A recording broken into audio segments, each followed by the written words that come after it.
The first time I saw the bright orange construction stakes hammered into the rolling green hills of my family's 150-year-old ranch, I thought maybe one of my neighbors was just doing some survey work, maybe planting a new fence or laying a water line, something small and harmless.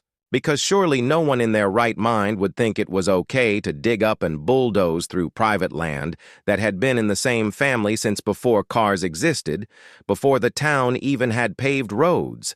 And yet when I rode my chestnut mare, Daisy, out to the western pasture the next morning, I saw a thin line of freshly churned dirt cutting right across my grazing field like some ugly scar, with orange cones, yellow caution tape, and a team of construction workers in neon vests unloading rebar and asphalt equipment from flatbed trucks as if they were setting up for the day's work, completely oblivious to the fact they were trespassing. And when I waved my hat and shouted, from horseback, "Hey, what the hell do you think you're doing?" One of the guys, tall, with a clipboard tucked under his arm and a coffee in his hand, barely looked up before saying something about HOA road expansion project and approved right-of-way, which was news to me, considering I live 3 miles outside of any HOA jurisdiction, and my land isn't subject to their rules, never has been, never will be. But apparently the Riverbend Estates HOA had decided they wanted a new scenic shortcut for their residents to bypass the main county road, and according to this clipboard guy, the proposed route just happened to run straight through my property, cutting my ranch in two like some kind of asphalt guillotine. I told him to stop immediately, but he shrugged and said the work order came from up top, and they had the permits to proceed, which made me laugh because you can't just hand-wave away trespassing with a piece of paper stamped by a bureaucrat. So I told him I'd give them 10 minutes to pack up their equipment and get off my land before I called the sheriff.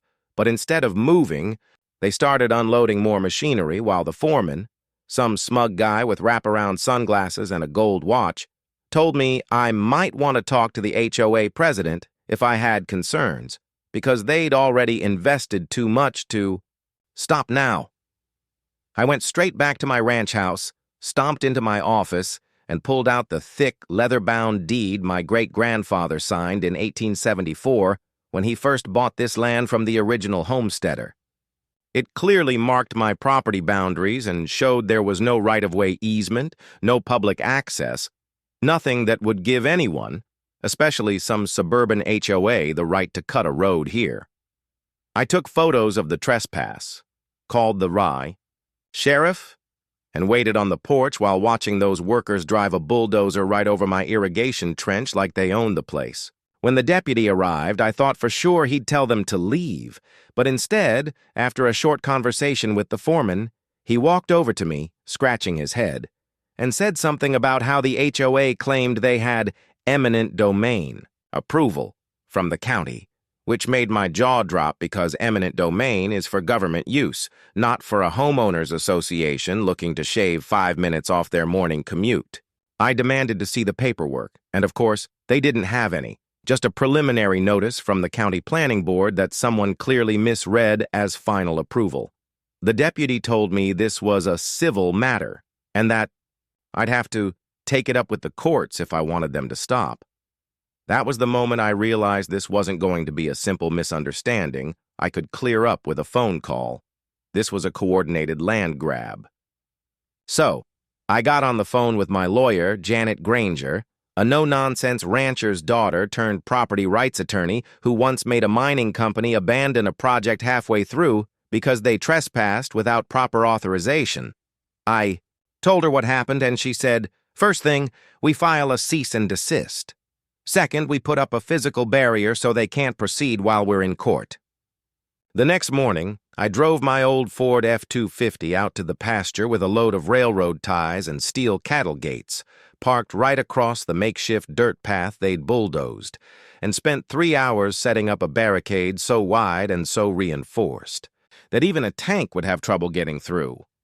I also posted bright red private property no trespassing signs every 10 feet along the property line.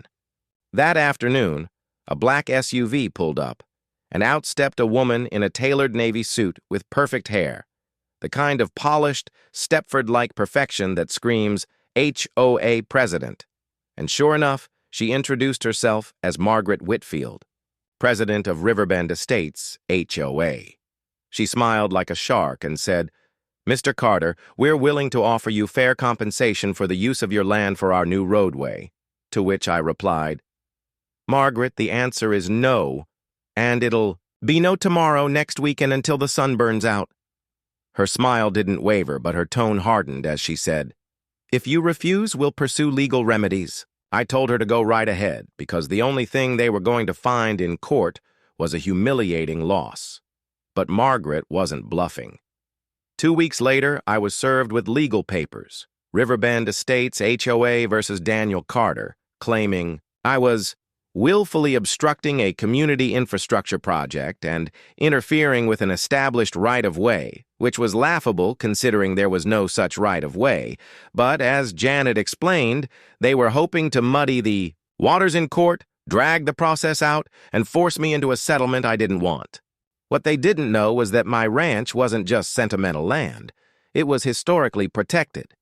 Parts of my property had been designated a heritage site because of the 19th century cattle barns and the old stone well built by my great-grandfather. That meant any construction without proper permits could carry heavy fines, even criminal charges. But Margaret and her board clearly hadn't done their homework. I started digging into their road expansion plan and discovered that not only did they fail to get the county's final approval, but their own HOA bylaws explicitly forbade using HOA funds for projects outside their jurisdiction, meaning the moment any Riverbend resident found out where their dues were going, Margaret was going to have a mutiny on her hands. Still, while we prepared our legal counterattack, I wasn't about to let them keep tearing up my land, so one night, under cover of darkness, I used my tractor to haul a dozen hay bales soaked in a harmless but pungent cattle repellent and lined them along their work site, making sure that the next morning when the crew showed up, they'd be met with the most rancid smell imaginable. By noon, they had packed up and left, gagging. That small victory felt good, but I knew the war was just starting. Margaret was too stubborn, too convinced of her own power to back down now, and if there's one thing I've learned about fighting people like her, it's that you can't. Just win. You have to win so decisively they never try anything like it again. And that's when I started planning something that would not only shut down their road project for good, but would turn the entire HOA against their own leadership.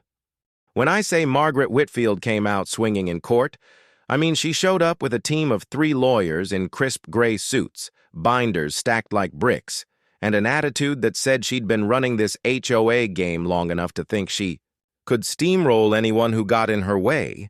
But what she didn't count on was the fact that my lawyer, Janet Granger, had been fighting land battles since before most of those attorneys graduated law school, and she came to the first hearing not with 3 binders, but with 1 slim folder, because she already knew the entire case would turn on one thing: proof of a legal right-of-way, which the HOA absolutely didn't have. The judge, a stern-looking man with silver hair and reading glasses perched halfway down his nose, asked the HOA's lead attorney to produce the documentation granting them access to my land. They shuffled, stammered, and handed over a preliminary approval letter from the county planning department dated 6 months earlier, which the judge read for all of 30 seconds before looking over the rim of his glasses and saying, "This is not a permit. This is a conditional review, pending further studies." That alone should have been the death blow, but Margaret's attorney tried to pivot, arguing that the road was for public benefit and therefore justified under community easement principles, tossing around enough legal jargon to make it sound like they had a case.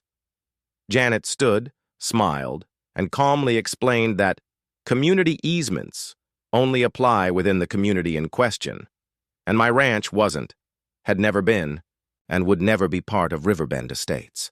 The judge seemed unimpressed with the HOA's reasoning, but instead of dismissing the case outright, he scheduled a follow-up hearing to allow both sides to present full evidence, which meant Margaret had just bought herself more time to maneuver. I knew she'd use that time to dig for anything, any old document, any loophole, to claim they had a right to be on my land. That's when I decided to hit her where it hurt most, her own HOA members.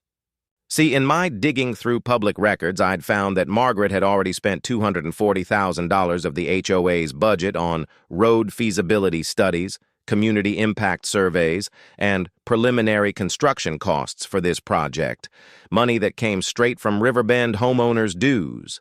If they knew their money was being blown on a project outside their neighborhood, one that could get the HOA fined or sued into bankruptcy, they'd riot. So I called a friend of mine, Ben Torres, who ran the local hardware store and just happened to have a delivery contract with several Riverbend residents. I had him slip a plain manila envelope into each delivery, a packet I'd prepared with scanned receipts, budget breakdowns, and a copy of the conditional approval letter showing the road wasn't even legal yet. Within a week, my phone started, buzzing with anonymous tips from Riverbend homeowners, all furious, all telling me some version of, "We had no idea she was doing this. What can we do to stop it?" I told them the truth. They needed to attend the next HOA meeting and demand answers. Meanwhile, out at the ranch, I wasn't letting up on my physical blockade. I'd reinforced the cattle gates with welded steel plates and installed a pair of trail cameras to catch anyone trying to bypass them. That's how I caught footage one night of a pickup truck backing up to the barricade, two men hopping out with bolt cutters, and just as they started cutting the chain, my motion-activated floodlights snapped on and my two cattle dogs, Bear and Shadow, came barreling out barking like they'd just spotted a pack of coyotes. The men bolted, leaving the bolt cutters behind, and I recognized one of them as the HOA's own maintenance supervisor. Janet told me to save that footage. It could be considered attempted trespass and property damage in court. The next HOA meeting at Riverbend Estates was pure chaos, and I wasn't even there to see it in person. Ben recorded the whole thing for me. The homeowners packed the clubhouse, waving my evidence packets in the air, demanding Margaret explain why hundreds of thousands of dollars had been spent on a road project that could get the HOA sued. Margaret tried to spin it as an investment in the community's future and claimed the road would increase property values. But when someone asked point blank if they had legal permission to build on my ranch, she dodged the question. That's when a man in the back stood up and said, "If we get fined for this, we're voting to remove you." The room erupted. Margaret managed to gavel the meeting closed, but the damage was done. Her grip on the HOA was slipping. Still, she doubled down. The very next week, I got a letter from her lawyers accusing me of malicious interference with the road project and demanding I remove my barricade immediately or face escalated legal action. I showed it to Janet, and she laughed. Then, drafted a counter letter accusing the HOA of trespassing, property damage, and harassment, and demanding they pay for the repairs to my irrigation trench and pasture. To make things even more interesting, I got a call from the county historical preservation officer who had received an anonymous tip, definitely not from me, that the HOA's construction path would run directly over a section of my property, containing artifacts from the 1800s. The officer scheduled a site inspection, and when they showed up with a small team of archaeologists, they found exactly what I knew they would: hand-forged nails, pieces of antique pottery, and even an old branding iron stamped with my great-grandfather's initials. That meant the site was now officially under historical protection, and any construction would require an exhaustive environmental and cultural review, something that could take years. I could practically hear Margaret screaming from her manicured front porch when she got that news. But if I thought she'd give up, I underestimated her. A week later, I noticed something strange on the eastern edge of my property. New survey. Stakes. This time not from her original crew, but from a different contractor entirely. When I confronted the workers, they told me they'd been hired to reroute the road slightly, still cutting through a corner of my ranch, but avoiding the newly protected area. That's when I realized Margaret wasn't trying to win in court. She was trying to wear me down, to make me spend so much time, money, and energy defending my land that I'd eventually fold. But I had one more card to play, something that would not only end her road project, but possibly end her tenure as HOA president altogether. Through one of the Riverbend residents, I learned that Margaret had personally approved all the payments to the contractors without getting the required three-bid comparison that the HOA bylaws demanded. That meant she'd violated her own rules and potentially committed financial misconduct. If I could get proof of that, I wouldn't just beat her in court. I'd hand her HOA board a reason to remove her on a silver platter. I knew if I wanted to end this once and for all, I'd have to do more than just win in court.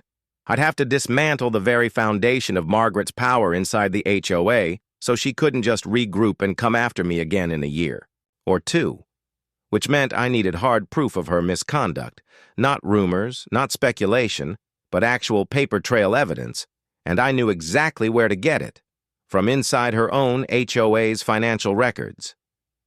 Riverbend's bylaws required that all financial reports be made available to members upon request, and while I wasn't a member myself, I knew a few homeowners who were very eager to see those numbers.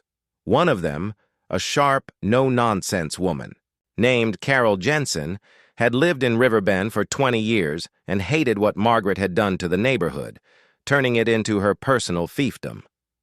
Carol formally requested the HOA's contractor payment history for the last 2 years, and when she got the spreadsheets, she slipped them straight to me. Janet and I went through them line by line, and sure enough, the smoking gun was right there.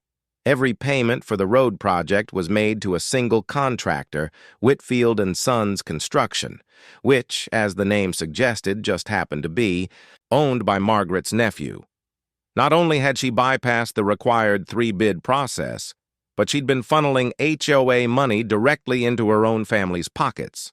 This wasn't just a violation of HOA bylaws, it was a breach of fiduciary duty and possibly criminal fraud. I told Janet we needed to hit her with it at the perfect moment, and she smiled the way a ranch cat does when it's spotted a mouse that doesn't know it's already dead. Our court date was set for the following Monday, and in the meantime, I made sure this information found its way into the hands of a few particularly vocal Riverbend residents.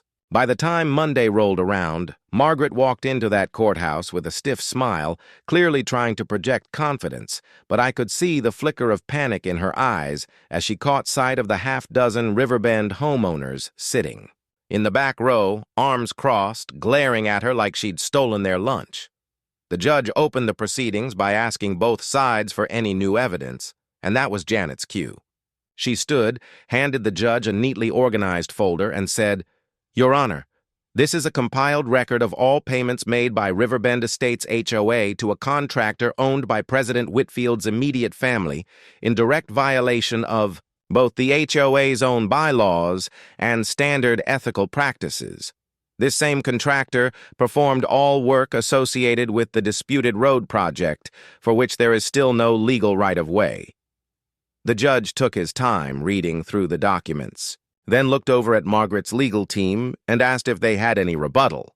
They muttered something about efficiency and trusted contractors, but the judge cut them off, saying, "This appears to be a conflict of interest at best and misappropriation of funds at worst. We will address these matters in due course, but for now I am issuing a permanent injunction against any further construction on Mr. Carter's property." Just like that, the road project was dead. Margaret's face went pale, and I swear she gripped the table so hard I thought she might snap it in half. But the best part came 3 days later at an emergency HOA board meeting called by the homeowners themselves. Carol recorded it for me, and I watched from my ranch house as the board members read out the financial misconduct allegations with proof in hand and voted, unanimously, to remove Margaret Whitfield as president. When the vote passed, the room erupted in cheers, and Margaret stormed out, her perfectly coiffed hair bouncing with every furious step. Within a week, she'd resigned from the HOA entirely and sold her Riverbend home. The new board president reached out to me personally to apologize for the entire mess, promising they'd never attempt to build anything on my property again, and even offering to cover the cost of repairing my damaged pasture and irrigation system. I accepted the repairs, but told them I didn't want a cent more. What I really wanted was my peace back, and I got it. The barricades came down, the pasture was reseeded, and Daisy was back to grazing where that ugly dirt scar had been. The historical preservation officer even put up a small plaque near the old stone well, officially recognizing it as part of the county's heritage trail, which meant any future attempts to touch that land would face layers of red tape so thick they'd need a machete to cut through it. As for me, I went back to running the ranch, fixing fences and watching sunsets from the porch, knowing that if anyone ever tried to push me around again, I had the know-how, the grit, and the friends to push back twice as hard. And if Margaret ever drove past my land again on the main county road she'd tried so hard to bypass, I hope she enjoyed the long way around, because it's the only way she'd ever get through my ranch.